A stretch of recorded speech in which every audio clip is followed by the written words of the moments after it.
On the morning of January 14th, 2020, the piercing screams of a young woman echoed for over 3 hours in an apartment building in Kemerovo, Russia.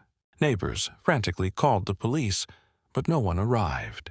When 15 residents finally broke into the 7th-floor apartment using a metal crowbar, they found Vera Pekteleva, a talented 23-year-old student, lying in a pool of blood. Her face unrecognizable. This was not just a brutal murder, but a painful testament to the indifference of the police system, turning those meant to protect the innocent into silent accomplices of evil. Vera Pekteleva was born on September 24, 1997, in Kemerovo, Russia, into a loving and supportive family. From a young age, Vera displayed remarkable artistic talent, particularly in dancing and singing. She joined the Kemerovo IOSI choir and frequently performed at local and regional events. Her most notable achievement was winning first place at the Rainbow Festival, a significant event in the local arts community.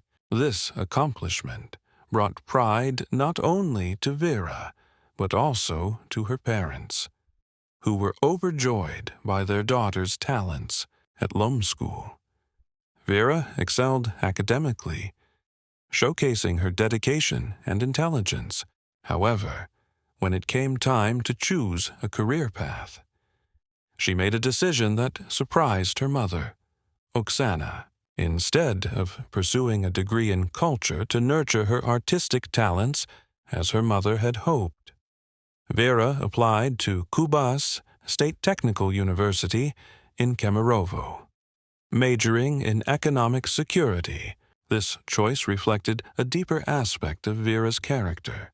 She was not only artistically gifted, but also driven by a desire to serve society and combat crime. Vera dreamed of a successful career in the economic crime division, contributing to a fairer and cleaner society. Throughout her university years, Vera maintained outstanding academic performance, demonstrating her determination and seriousness toward her ambitions. She had a clear vision for her future, a rare quality in someone so young.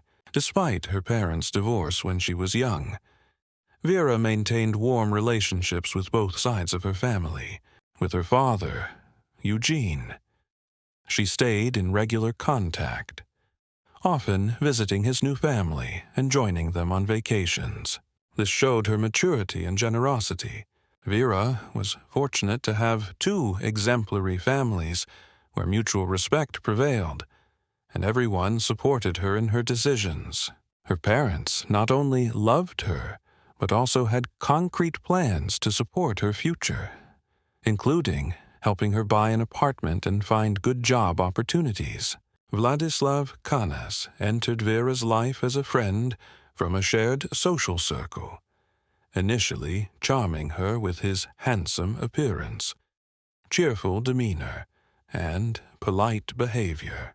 However, beneath this appealing exterior lay a soul deeply scarred by family tragedies. Vladislav's life began with painful losses from a young age. His mother abandoned him to start a new life with someone else, leaving him with his father. In psychology, being abandoned by a mother at a young age can create a deep sense of rejection and foster a belief that women are untrustworthy and may leave at any moment. The greatest tragedy came when his father committed a crime and, after a trial, took his own life with a shotgun in front of his son. The horrific image, blood, the sound of the gunshot, and the sight of his only remaining parent ending his life caused irreparable psychological trauma. Witnessing such a violent death can lead to post-traumatic stress disorder and create a pathological link between violence and problem-solving. These experiences shaped Vladislav into a complex individual, outwardly cheerful and polite, to gain acceptance, but inwardly harboring uncontrollable rage and fear. He set no high goals for himself, dropping out after ninth grade and working low-paying odd jobs. This lack of ambition was not mere laziness, but a reflection of the constant survival mode, typical of those with severe childhood trauma. Vladislav likely developed a mindset that the future was uncertain and frightening. So it was better not to have expectations. Vera and Vladislav began dating in 2017 in a context where their families had known each other for a long time, as they lived in the same building in Kiselevsk, Kemerovo region. This familiarity created a natural closeness, but also complicated family intervention. From the start, Vera's parents expressed concerns about the relationship. They believed Vladislav, coming from a dysfunctional family with many tragedies, was taking advantage of Vera's promising future. Their concerns were not unfounded, as Vera's parents had specific plans to help her buy an apartment and secure a good job. This disapproval led Vera to keep the relationship somewhat secret. She did not post photos with Vladislav on her Instagram and rarely let friends know about their relationship. In contrast, Vladislav frequently shared romantic photos of them on his social media, perhaps as a way to assert ownership during their year of living together in a dorm room. A notable detail was that Vera paid the rent, highlighting Vladislav's financial dependence on her. This reflected an unhealthy dynamic where the woman bore both financial and emotional burdens, according to Vera's friends. The couple frequently argued but quickly reconciled. Her friend, Kira Igorova, recalled that they often fought but made up swiftly. However, this was not a positive sign, but rather indicative of a typical cycle of abuse, tension buildup, conflict eruption, and a reconciliation phase where the abuser apologizes and promises change. To fully understand their relationship, we must analyze Vera's psychology. Raised in a loving family, she developed a kind and trusting personality, which also made her inexperienced with toxic relationships. People like Vera often tend to trust and forgive, admirable qualities that can become vulnerabilities when dealing with a manipulator. Vera may have seen Vladislav's pain and believed her love could heal his wounds. This savior mentality is common among compassionate individuals who fail to recognize that deep psychological issues require professional intervention. To avoid worrying her parents, Vera hid many issues in the relationship. She did not bring Vladislav to family gatherings and rarely shared her struggles. However, she occasionally let slip to her mother that Vladislav was dependent and exploitative. Vladislav displayed clear jealousy, forbidding Vera from going out alone and constantly monitoring her. This isolation tactic prevented Vera from connecting with friends and family, creating an environment where she depended emotionally on him, according to her friend Mara Tokara.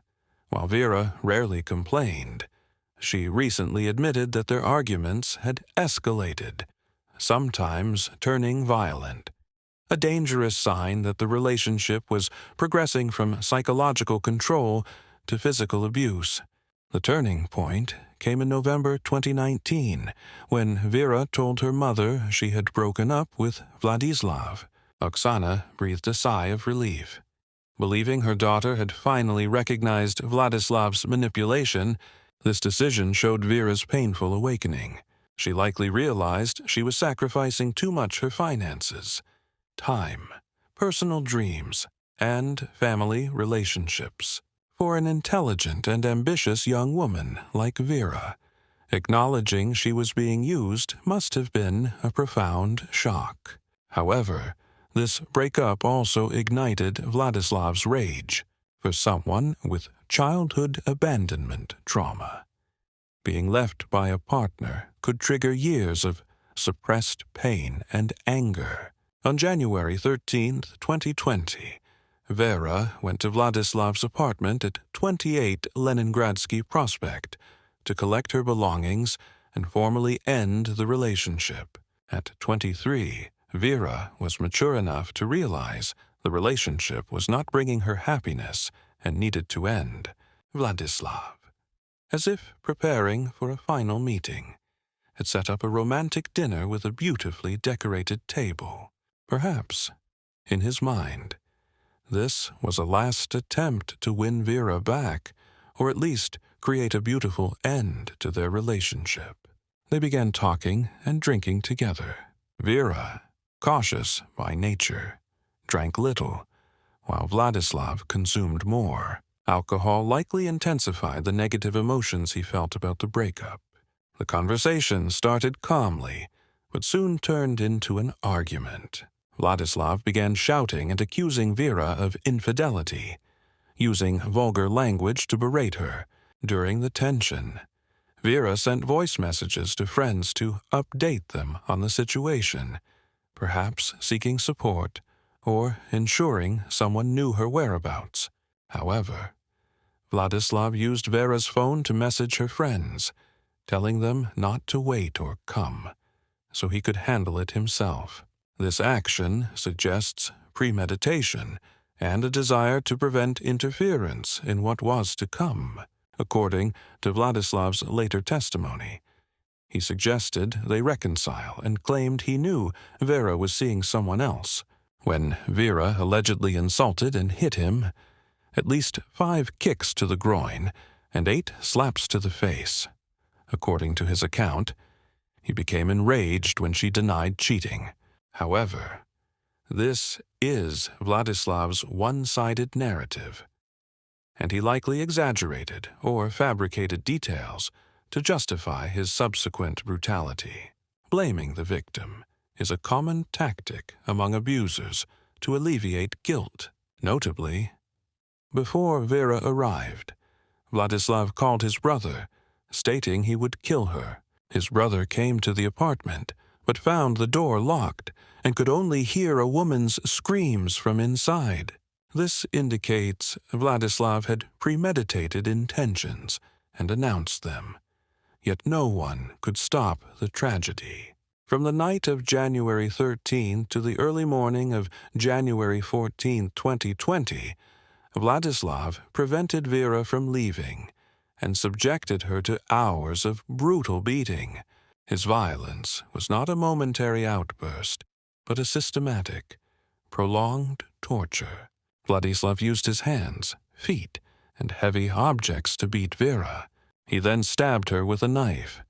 First, an old knife, causing 2 wounds, then a sharper one, inflicting 5 more stabs. Switching weapons demonstrates calculated cruelty and a desire to maximize pain. The autopsy revealed bruises, scratches, cuts, and tears across Vera's body. Nearly half the blows targeted her face, and no part of her body was unscathed. This proves Vladislav deliberately prolonged the torture to inflict maximum suffering rather than killing her instantly. For over 3 hours, Vera's desperate screams echoed through the building. She cried for help with all her remaining strength, hoping someone would save her. According to neighbors, after the screams stopped, they heard Vladislav say, "Vera, I'm sorry. I love you so much." A cruelly ironic statement uttered after he had taken the life of the woman he claimed to love. Perhaps the most heartbreaking aspect of this case is not just Vladislav's brutality, but the appalling indifference of the police, who were supposed to protect citizens but became silent accomplices to the crime. Neighbors in the building heard the noise and screams from the seventh-floor apartment and quickly gathered around 15 people. They called the police multiple times, starting at 452A, reporting that a woman was screaming for help from apartment 738. However, the police response was a series of irresponsible and unbelievable excuses. The Lenin Department of the Ministry of Internal Affairs claimed no team was available due to a routine training exercise. They were short-staffed because 60-70 officers were participating in the drill. Major Mikhail Balashov, the shift commander, complained about the lack of personnel and requested support but was denied. Instead, he sent a team to another location at 510A to search for an elderly man's body, prioritizing a deceased person over a living woman crying for help. Captain Dmitry Tetyurin took over the shift at 521A and received the emergency signal but took no action. Officer Maria Dunayeva even laughed on the phone at 528A, saying no one was being sent. While 15 people were trying to break down the door and the woman was still screaming for help,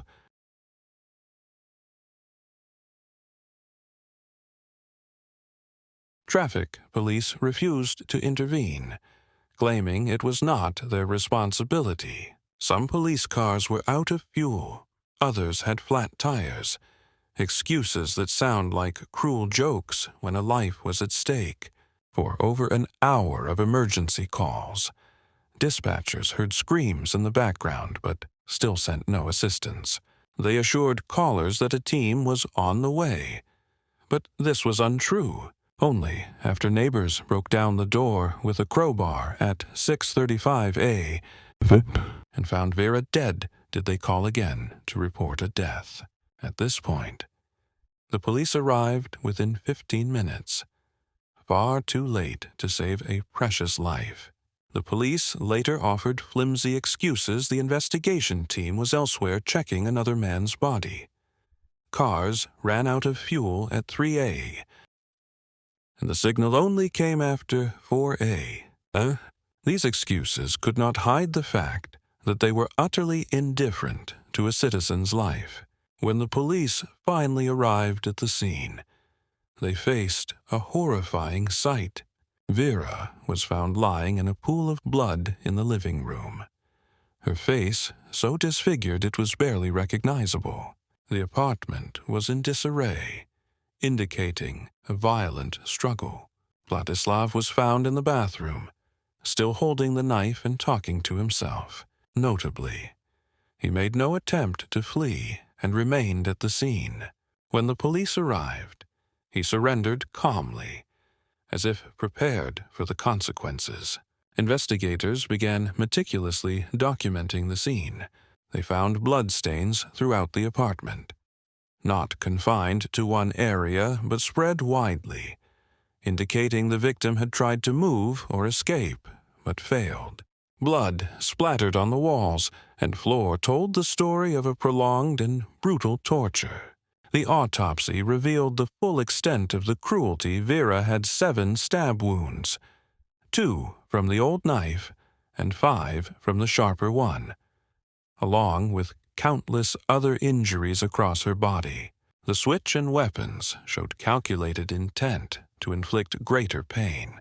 During interrogation, Vladislav gave contradictory statements, claiming he only hit Vera 4 times and strangled her to scare her, with no intent to kill. He admitted to not considering Vera's suffering, showing a complete lack of empathy. However, forensic evidence proved the injuries were inflicted over a long period, contradicting his claims. To understand the perpetrator's motives and psychology, investigators brought in criminal psychologists. They analyzed Vladislav's behavior from various angles. Experts noted that his call to his brother before the crime suggested a complex mental state. On one hand, he may have wanted someone to witness or stop him. On the other, locking the door showed his determination to follow through. His decision to stay at the scene and not flee was seen as a sign of complete psychological collapse.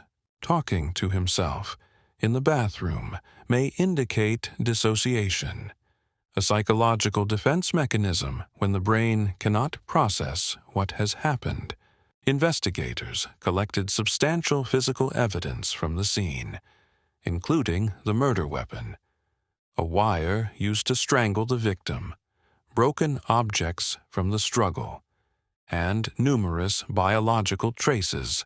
A key part of the investigation involved interviewing neighbors and others involved. The 15 residents who broke down the door to save Vera were called as witnesses. Their testimonies provided a clear timeline of events and were crucial in proving the police's indifference. Investigators also reviewed Vera's call and message history in her final days to understand her mental state and relationship with Vladislav. They found she had shared with friends about their escalating arguments, but no one anticipated the situation would turn so deadly. A critical aspect of the investigation was clarifying the role of the police, who ignored the cries for help. Authorities collected all recordings of the emergency calls, including those handled dismissively by Maria Dunayeva. Reviewing the duty logs and task assignments from that night painted a grim picture of irresponsibility and poor organization. The excuses provided could not justify letting a citizen die while begging for help. Vladislav Kanas was charged with murder with a particular cruelty under Article 105, Part 2 of the Russian Criminal Code, a serious offense carrying a potential life sentence. The prosecution moved quickly due to clear evidence and the perpetrator's confession. However, preparing for the trial was challenging. Vera's family faced a complex and sometimes unsympathetic judicial system. They not only grieved their daughter's loss, but also fought to ensure justice was served. During this period, the Russian media began covering the case, not only for the crime's brutality, but also for the police's indifference. Public pressure forced authorities to expand the investigation, including examining the conduct of the involved officers. Vera's parents demanded a reclassification of the charges after the case gained publicity, resulting in 3 additional female officers being prosecuted for negligence, bringing the total to 5. This showed the family's determination to seek justice not only for the killer, but also for those responsible for protection who failed.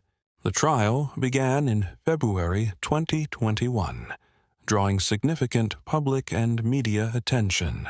Vladislav appeared in court with a cold demeanor, showing no emotion toward the grave accusations. In his testimony, he maintained that he only hit Vera 4 times and strangled her to scare her, with no intent to kill. He portrayed himself as a victim of circumstance, provoked by Vera and unable to control his actions. However, forensic evidence quickly debunked this. Experts presented detailed images and reports showing the true extent of the cruelty. Vera was not hit 4 times but tortured for over 3 hours with countless injuries. The switch from an old knife to a sharper one demonstrated calculated intent to inflict more pain, contradicting his claim of merely wanting to silence her. The trial included key witnesses, including neighbors who heard the screams, Vera's friends, and her family. Oksana delivered an emotional speech, stating that her daughter had tried to escape the toxic relationship, recognized her mistake, and wanted to start anew. But Vladislav gave her no chance. Eugene described Vera as a devoted daughter who maintained good relations with both families despite their divorce. In July 2020, the Kemerovo court sentenced Vladislav to 17 years in a strict regime prison instead of the requested 23 years, along with 5 million rubles in compensation.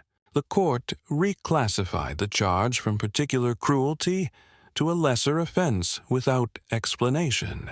An unofficial statement from a prosecutor suggested that at least 100 stab wounds were needed to qualify as particular cruelty. Vera's father expressed disappointment, stating that 17 years for a life was not true justice for the police. In the summer of 2023, the court sentenced 5 officers to suspended sentences: Balashov, Tetyarin, and Pomerayeva received 2 years. Dunayeva and Udinsova got 5 years.